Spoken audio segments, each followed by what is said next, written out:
নমস্কার, আপনারা দেখছেন ডিএন নিউজ বাংলা। আমি পারমিতা রয়েছে আপনাদের সাথে।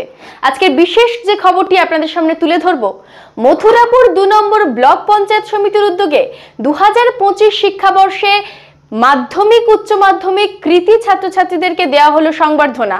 এই সংবর্ধনা সভা অনুষ্ঠিত হয়েছিল মথুরাপুর ২ নম্বর ব্লক অফিস প্রাঙ্গণে। মথুরাপুর ২ নম্বর ব্লক পঞ্চায়েত সমিতির উদ্যোগে ২০২৫ সালের মাধ্যমিক ও উচ্চ মাধ্যমিক পরীক্ষায় কৃতিত্ব অর্জনকারী ছাত্রছাত্রীদের সম্মাননা প্রদান করা হয়েছে।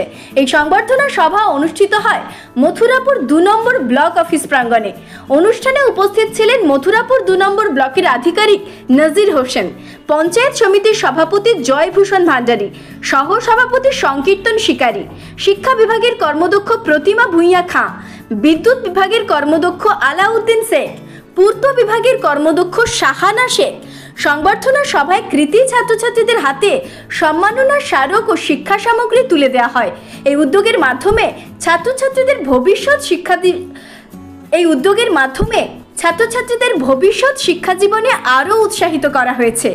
পঞ্চায়েত সমিতির সভাপতি জয়ভূষণ ভান্ডারী বলেন, এই কৃতি ছাত্রছাত্রীদের সাফল্য আমাদের গর্বিত করেছে। তাদের ভবিষ্যৎ আরও উজ্জ্বল হোক এই কামনা করি। সহ সভাপতি সংকীর্তন শিকারী বলেন, শিক্ষার মানোন্নয়নে আমরা সবসময় সচেষ্ট। এই ধরনের উদ্যোগ ভবিষ্যতেও অব্যাহত থাকবে।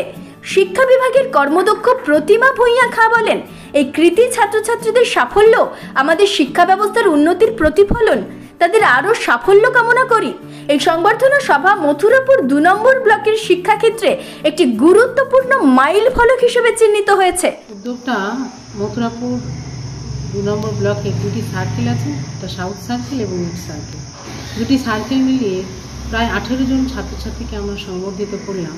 উদ্দেশ্য একটাই, আগামী দিন তাদের যেমন সাফল্য কামনা করে, ঠিক তেমনি আগামী দিন এই সব ছাত্রছাত্রী দেখে অন্য ছাত্রছাত্রী উৎসাহিত হয়, তাদের উৎসাহ দেওয়ার জন্যই কিন্তু আজকের আমাদের এই পরিকল্পনা।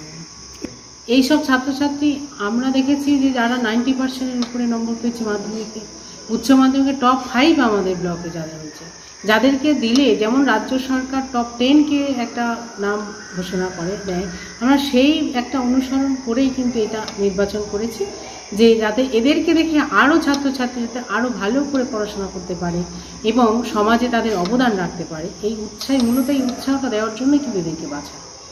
ছাত্রছাত্রীদের বার্তা দেব যে মোবাইল ফোন ভুলে বইয়ের মধ্যে নিজেদের জ্ঞান অর্জন করতে হবে, নিজেদেরকে খুঁজে পেতে হবে এবং সমাজে নিজেদের প্রতিষ্ঠিত করতে হবে। সুতরাং এই ছাত্রছাত্রীদের এটাই বার্তা যে তাদের ভবিষ্যৎ একটা উজ্জ্বল হোক, তাদের সাফল্য কামনা করি, তার আরও বড় জায়গায় যাক, নিজেকে প্রতিষ্ঠিত করুক এবং নিজে 5 জন মানুষের বা 10 জন মানুষের একজন হোক, সফল মানুষ হোক। রায়দিঘি থেকে রাকেশ শেখের রিপোর্ট, ডিএন নিউজ বাংলা।